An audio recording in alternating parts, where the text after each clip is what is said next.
अब जैसे कि हाई ब्लड प्रेशर की बात करें, उच्च रक्तचाप की बात करें, तो आप हाई ब्लड प्रेशर से सहजता से बाहर आ सकते हैं। अपने बढ़े हुए रक्तचाप को आप सहजता से नियंत्रण कर सकते हैं, क्योंकि आजकल उच्च रक्तचाप की समस्या, इसको हाइपरटेंशन कहते हैं, बहुत तेज़ी से बढ़ रही है। हमें भारत की बात करूं तो भारत की जो वयस्क आबादी है उसका कम से कम 60% हिस्सा ऐसा है जिसका ब्लड प्रेशर सामान्य से ज़्यादा है। और यदि आपका ब्लड प्रेशर ज़्यादा है तो उससे एक तो हार्ट अटैक का खतरा बहुत ज़्यादा बढ़ जाता है, क्योंकि जब ब्लड प्रेशर ज़्यादा रहता है तो उसके कारण आपका हृदय का एक भाग बढ़ना शुरू कर देता है और अनंततः वो काम करना बंद कर देता है, आपको हार्ट अटैक आ सकता है। दूसरा कि यदि आपका ब्लड प्रेशर ज़्यादा रहता है तो आपको ब्रेन हेमरेज हो सकता है, स्ट्रोक आ सकता है, आप अचानक बेहोशी में जा सकते हैं, गहरी बेहोशी में जा सकते हैं, और इसके कारण कुछ घंटे के अंतर आपके लिए इस संसार से परे जाना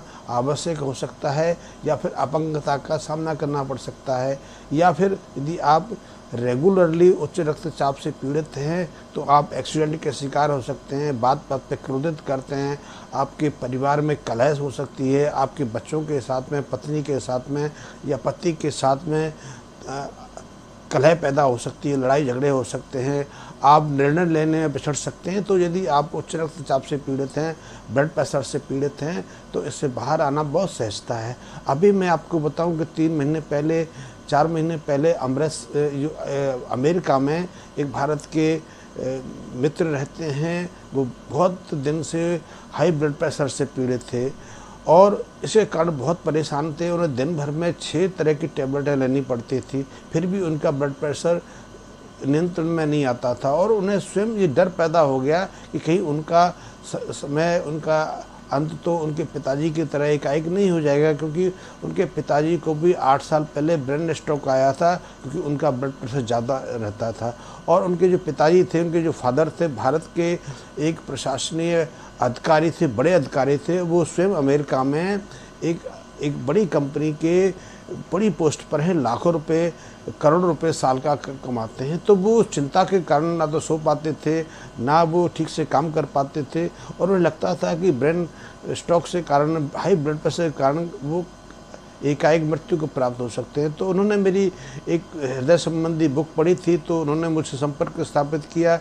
मैं तब भी मैं कहता था, आज भी मैं कहता हूँ कि आप योग क्रियाओं के माध्यम से, कुछ साधारण से उपायों के माध्यम से अपने बीमारियों पर नियंत्रण स्थापित कर सकते हैं। यदि आप हृदय संबंधी रोगों से पीड़ित हैं तो उसको ठीक कर सकते हैं, और यदि ब्लड प्रेशर जैसी समस्या है जिसके लिए आप 5-6 गोली प्रतिदिन लें, फिर भी ज़्यादातर लोगों का ब्लड प्रेशर नियंत्रण में नहीं आता, क्योंकि ब्रेन स्ट्रोक जैसी समस्याएं, हार्ट फेल की समस्याएं उन्हीं लोगों में ज़्यादा देखी जाती हैं जो रेगुलरली अपने डॉक्टर की परामर्श से या तो दवाएं खाते हैं या उनसे उपचार लेते हैं, उसके बावजूद भी इनको समस्याओं को सामना करना पड़ता है। तो यदि आप हाई ब्लड प्रेशर से पीड़ित हैं, आपका डायलिस्टिक ब्लड प्रेशर 100 से ऊपर रहता है, सिस्टोलिक ब्लड प्रेशर 160 से ऊपर रहता है, और ये तब रहता है जब आप दिन भर में कई तरह की गोलियां लेते हैं, चाहे वो गोलियां बीटा ब्लॉकर हो, कैल्शियम चैनल ब्लॉकर हो, चाहे वो मूत्रल हो, बहुत सारी जो ब्लड प्रेशर की दवाएं आप प्रयोग करते हैं, उसके बावजूद भी आपका ब्लड प्रेशर कंट्रोल नहीं आता। तो आपने 3 साधारण से प्रयोग करने हैं। पहला तो ये है, अपने खान पीन को सुधारना है, अपनी जीवन शैली में थोड़ा परिवर्तन करना है। दूसरा, आपने प्रातःकाल खाली पेट, घर में करेंगे तो उतना प्रभाव नहीं मिलेगा, लेकिन आप घर में भी कर सकते हैं, क्योंकि आजकल समय की, स्थान की बहुत व्यस्तता है। तो आप यदि घर में हैं तो घर में एकांत किसी कमरे में आप कर सकते हैं, या फिर बालकनी में कर सकते हैं, छत पर जा सकते हैं। और यदि आपके आसपास कोई गार्डन है, कोई पार्क है, तो आप वहाँ जाएंगे तो उसका बहुत तीव्रता से प्रभाव होगा और आपको बहुत इसका लाभ मिलेगा। क्योंकि आप यदि पार्क में जाके किसी वृक्ष के नीचे, वृक्ष भी यदि पीपल का हो, आम का हो, बरगद का हो, मोलश्री का हो, ऐसे कोई भी पेड़ हैं, उनके नीचे आप ये प्राणायाम, योग क्रियाएं करते हैं तो उसका बहुत गहरा प्रभाव पड़ता है। और यदि ऐसा स्थान नदी के तट पे हो जाए, गंगा के तट पे हो जाए, पहाड़ में हो जाए, और यदि आपको कभी अवसर मिले तो हिमालय में जाके आप करें, तो तो इसके प्रभाव बहुत ज़्यादा मिलते हैं, क्योंकि उन क्षेत्रों में जो प्राण ऊर्जा है, प्राण शक्ति है, भरपूर मात्रा में रहती है। आपके घर में प्राण शक्ति की, प्राण ऊर्जा की मात्रा एक 10 के आसपास, यानी कि 10% रहती है, तो ऐसे क्षेत्रों में 100% प्राण ऊर्जा रहती है। इसीलिए वहाँ वनस्पतियाँ, पक्षी, पशु, प्राणी ज़्यादा जीवांत रहते हैं। और आपके आसपास तो आपको चारों तरफ पे ऐसा मृत सा शरीर दिखाई देता है, मृत सा संसार दिखाई देता है, वहाँ इतनी जीवांतता नहीं है। तो यदि आप जीवांत स्थान पर इनको करेंगे तो आपको बहुत गहरा इनका प्रभाव पड़ेगा। आपने करना क्या है, खाली पेट बैठ के, यदि आप बैठने की स्थिति में, ऐसी स्थिति में है कि बैठ सकते हैं, तो आप बैठने की स्थिति में खाली पेट पहले तो नाड़ी शोधन प्राणायाम कर सकते हैं। नाड़ी शोधन का मैंने वीडियो में कई बार जिक्र किया है। नाड़ी शोधन के कई प्रारूप हैं, तो आपने ज़्यादा गहरे में नहीं जाना। आप शुरुआती अवस्था में पहली बार शुरू करने जा रहे हैं, तो आप जो नाड़ी शोधन के पहला प्रारूप है कि बाएं नासाद्वार से श्वास को अंदर भरना और दाहिने से निकालना, दाहिने से भरना, बाएं से निकालना। आपने इसके लिए सिर्फ पूरक और रेचक करना है, कुंभक नहीं करना, श्वास को अंदर रोकना नहीं है।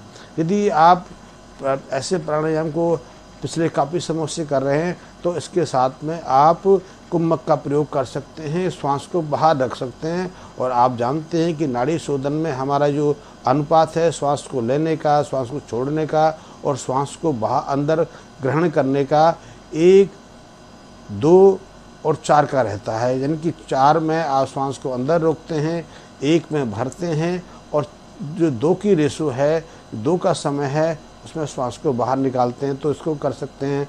और यदि आप और इसके अभ्यासी है, वैसे आप में से ज़्यादातर लोग इससे आगे की अवस्था में नहीं रहेंगे, इसलिए मैं उन प्राणायाम के बारे में आपको बताता भी नहीं हूँ। लेकिन आगे का जो नाड़ी शोधन का अभ्यास है, वो हम जो बंद होते हैं, जो 3 बंद हैं, मूल बंद है, जलंधर बंद है, उड़ान बंद है, वो लगा के करते हैं। और इसके माध्यम से हमारे शरीर पर नाड़ी शोधन का बहुत गहरा प्रभाव पड़ता है। तो आपने पहली शुरुआती अवस्था में कम से कम 3 मिनट के लिए नाड़ी शोधन करना है। और यदि आप पुराने अभ्यासी हैं तो उसको 6-7 मिनट तक कर सकते हैं। तो नाड़ी शोधन के बाद दूसरा आपने करना है कपालभाति। कपालभाति जैसे आप समझते हैं कि हमें श्वास भरना नहीं होता, श्वास छोड़ना होता है। क्योंकि आप हाई ब्लड प्रेशर के मरीज़ हैं, आप हाई ब्लड प्रेशर की दवाई दे रही हैं, तो आपने इसमें हमें तीव्रता नहीं दिखानी, सहजता से श्वास को आपने भरना नहीं है, सिर्फ श्वास को बाहर फेंकना है, पेट को अंदर खींचना है। और एक झटके से, हल्का गहरा झटका आपको लगाना नहीं है, हल्के झटके से श्वास को बाहर खींचना है, बाहर फेंकना है। तो आपने कपालभाति का करना है और कोशिश करनी है कि 1 मिनट के अंदर अंदर 40 बार आपने श्वास को बाहर फेंकना है, यानी कि 1 सेकंड से कुछ ज़्यादा समय में। और इसको धीरे धीरे बढ़ा के आपने 1 सेकंड में 1 बार श्वास को बाहर फेंकना है। तो कपालभाति का करना है। तीसरा जो महत्वपूर्ण अभ्यास है, जो आपकी हाई ब्लड प्रेशर को कंट्रोल करेगा, आपकी जो हार्ट की बीट को कंट्रोल करेगा, आपकी हार्ट की जो हृदय की पेशियाँ हैं उनको शक्ति प्रदान करेगा, आपके अंदर जो रिलैक्सेशन हार्मोन्स हैं, रिलैक्सेशन जो न्यूरो हार्मोन्स हैं, उनमें वृद्धि करेगा। तो वो है, आपने शवासन का प्रयोग करना है। तो आप यदि नाड़ी शोधन कर लेते हैं, कपालभाति कर लेते हैं, तो उसके बाद आप सहजता से बैठ के कर सकते हैं, लेट के कर सकते हैं। आप लेट जाइए और अपने लंबा गहरा श्वास अपने अंदर भरना है, दोनों नासाद्वारों से गहरा लंबा श्वास लेना है, उसको रोकना नहीं है। और फिर धीरे धीरे शरीर को शिथिल करते हुए, धीरे शरीर को ढीला छोड़ते हुए श्वास को बाहर निकालना है। आपने ये अभ्यास करना है। जब आप श्वास को अंदर खींचेंगे तो आपने जोर ज़बरदस्ती नहीं करनी, ज़्यादा ताकत नहीं लगानी। आपने जोर ज़बरदस्ती ताकत तब लगानी है जब इस प्राणायाम को कम से कम 1.5 महीने यानी कि 45 दिन कर लेते हैं। 45 दिन से पहले यदि आप शुरुआती अवस्था में हैं, हाई ब्लड प्रेशर के मरीज़ हैं, हार्ट के मरीज़ हैं और कई तरह की दवाई लेती हैं, तो कोई ज़बरदस्ती ना दिखाएं। आप थोड़ा धैर्य रख लें, क्योंकि आपको लाभ तो मिलना ही मिलना है। जो लाभ आप पहले हफ्ते में लेना चाहते हैं तो आप चौथे हफ्ते में ले पाएंगे, 5वें हफ्ते में ले पाएंगे, 6वें हफ्ते में ले पाएंगे, उससे ज़्यादा समय नहीं लगता। तो आपने कोई ताकत नहीं दिखानी, कोई जल्दबाजी नहीं दिखानी, कोई तीव्रता नहीं दिखानी। तो आपने पूरी ताकत से लंबे गहरे सांस अपने अंदर भरने हैं और जितने आप भर सकें, इसमें भी जोर ज़बरदस्ती नहीं करनी, अपने शरीर पर प्रेशर नहीं डालना। और जब आपका श्वास अंदर भर जाए, अंदर रोकना नहीं है, कम से कम प्रारंभिक अवस्था में बिल्कुल नहीं रोकना, और इसको धीरे धीरे धीमी गति से आपने श्वास को बाहर निकालना है। जब श्वास बाहर छोड़ते हैं तो अनुभव करना है, सोचना है कि आपका शरीर जो है शिथिल हो रहा है, रिलैक्स हो रहा है और आप तनाव मुक्त हो रहे हैं। आप इस अभ्यास को क्रम से करेंगे तो धीरे धीरे आप अनुभव करेंगे कि आपकी श्वास की गति है धीमी पड़ रही है, आपके मस्तिष्क के विचार जो शांत हो रहे हैं, विचार जो आपके मन में चलते हैं, चिंतन मनन का दौर जो निरंतर आपके मन में चलता रहता है, वो धीरे धीरे शांत हो रहा है। आपका शरीर रिलैक्सेशन में जा रहा है, शिथिलावस्था में जा रहा है। और इस अभ्यास को कंटिन्यूसली आपने कम से कम 5-6 मिनट शुरू में करना है। इसके ज़्यादा समय लगेगा तो ज़्यादा अच्छा है, लेकिन शुरू में 5-6 मिनट आपके लिए पर्याप्त है। तो आपने ये अनुभव करते हुए ये प्राणायाम की तीसरी क्रिया को जारी रखना है। इसको शवासन कहते हैं वैसे तो, लेकिन शवासन में इसमें थोड़ी भिन्नता है, क्योंकि इसमें मैंने रिलैक्सेशन को जोड़ा है कि आपने श्वास को भरते समय पूरी गहराई दिखानी है, श्वास को छोड़ते समय शरीर को शिथिल करना है, प्रयास करना है कि आपके जो फेफड़ों में श्वास भरी हुई है पूरी तरह बाहर निकल जाए और आपका शरीर रिलैक्स्ड, शांत, शिथिल हो जाए। धीरे धीरे आप अनुभव करेंगे कि धीरे धीरे आपके शरीर में शिथिलता आ रही है, आपका जो हार्ट बीट है वो धीमी होने लगेगी, आपकी श्वास की गति में मंदता आ जाएगी, वो उसकी गति धीमी हो जाएगी और आपके मन के विचार शांत होते जाएंगे। कुछ दिन के बाद अनुभव करोगे कि आपके ऊपर, आपके शरीर पर एक ट्रांस जैसी स्थिति, एक नींद की जैसी स्थिति, एक उन्मनी अवस्था बनती चली जाएगी। और कई बार ऐसे लोग ऐसे प्राणायाम करते करते निद्रा में चले जाते हैं। यदि आप निद्रा में चले जाएं तो घबराएं ना, क्योंकि ये नींद 10-5 मिनट की होती है। आप उसके बाद वापस होश में आ जाते हैं, जागृति में आ जाते हैं। तो आप इसको अभ्यास करेंगे और आप देखेंगे कि 10-12 दिन के बाद, 15 दिन के बाद आपके ब्लड प्रेशर की जो रीडिंग है वो घटने लगती है और आप कुछ समय के बाद देखते हैं कि आपकी जो दवाओं की आवश्यकता है वो भी घटती चली जाती है। आपने सबसे महत्वपूर्ण है कि श्वास संबंधी जितनी भी क्रियाएं करते हैं, योग की जितनी भी क्रियाएं हैं, उनके करने का समय एक तो बहुत महत्वपूर्ण है, स्थान बहुत महत्वपूर्ण है और आपकी अवस्था बहुत महत्वपूर्ण है। यदि आप योग की क्रियाएं, श्वास संबंधी क्रियाएं, प्राण की क्रियाएं ब्रह्म मुहूर्त के आसपास करते हैं तो ये बहुत प्रभावी रहती हैं। इनको यदि प्रातःकाल आप सूर्योदय के समय करते हैं तो भी ये प्रभावी रहती हैं, लेकिन ब्रह्म मुहूर्त की तुलना में इनका प्रभाव आधा रहता है। ब्रह्म मुहूर्त का अपना महत्व है। आपने कभी अनुभव नहीं किया होगा कि ब्रह्म मुहूर्त जो 4 बजे के आसपास का रहता है, कई जगह 4 बजे रहता है, 5:30 बजे तक रहता है, कई जगह 3:30 बजे के आसपास भी रहता है। तो वो ऐसा समय है कि प्रकृति किसी को जगाती नहीं है। पूरी प्रकृति का जो हिस्सा है उस समय जागृत हो जाता है। आप पक्षियों को देखेंगे तो पक्षी उसी समय उठ जाते हैं, चहचहाने लगते हैं, फड़फड़ाने लगते हैं, अपने गंतव्य की तरफ जाना शुरू कर देते हैं। पशु जो हैं उसी ब्रह्म मुहूर्त में अपनी नींद से उठ जाते हैं, अपने जीवन में सक्रिय हो जाते हैं। आपने मुर्गे को बांग मारते देखा होगा तो मुर्गे को बांग मारने का समय भी ब्रह्म मुहूर्त के आसपास रहता है। आपके आसपास यदि मोर होंगे तो मोरों की आवाज़ भी आपने सुनी होगी।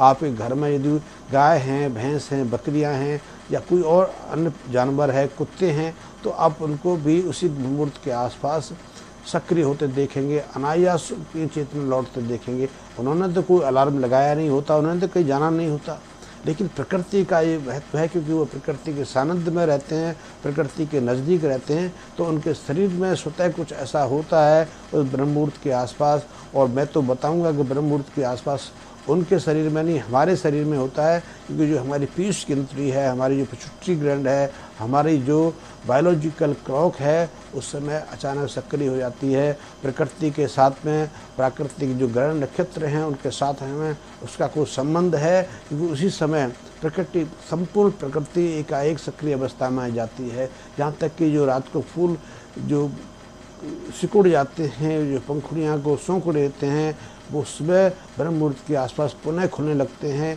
बीजों का अंकुरण भी इस समय होता है और बहुत सारा कुछ परिवर्तन इसी समय आने लगता है। ओस की बूंदों में जो चमक इस समय रहती है वो चमक बाद में नहीं रहती, जो शीतलता उस समय रहती है किसी और में नहीं रहती। तो ये ब्रह्म मुहूर्त का समय कुछ अद्भुत है।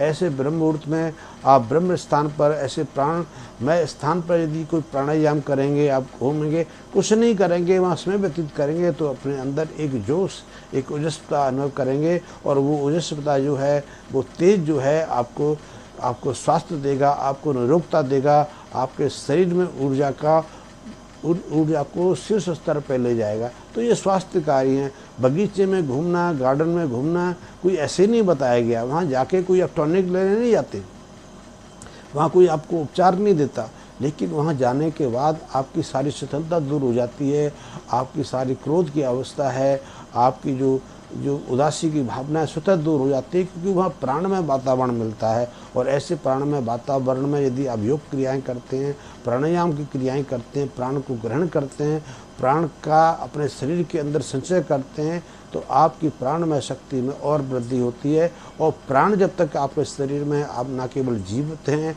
बल्कि स्वस्थ भी हैं, निरोग भी हैं और सक्रिय भी हैं, और इन सब के आधार पर आप अपने जीवन में सफल भी होते हैं, आगे भी बढ़ते हैं। यदि आप जीवन में जीवांत हैं तो आपके लिए करने को बहुत कुछ है।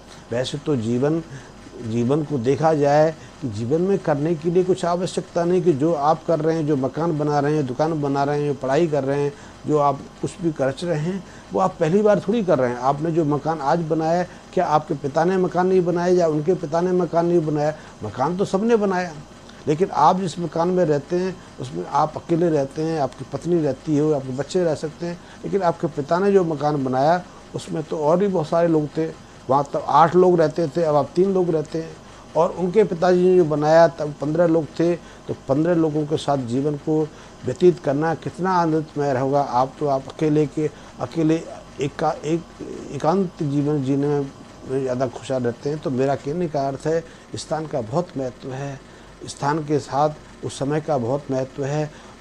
यदि आप योग की क्रियाएं, प्राणायाम की क्रियाएं यदि ब्रह्म मुहूर्त के आसपास करते हैं, तो वो आपके शरीर को ऊर्जा से, ऊष्मा से ओतप्रोत कर देता है। और ऐसे में यदि आप अपने बीपी को कंट्रोल करने के लिए, हाई ब्लड प्रेशर को नियंत्रित करने के लिए योग क्रियाएँ करते हैं, तो उसका सीधा प्रभाव, सीधा लाभ आपको मिलता है। तो आप यदि अपने हाई ब्लड प्रेशर कंट्रोल करना चाहते हैं, तो जो सहज साधारण सी क्रिया अपनाइए, और इसका जो परिणाम हो उसके संबंध में मुझे भी मेरे जो मैसेज बॉक्स है उस पर कमेंट्स देके सूचित करें। धन्यवाद मित्रों।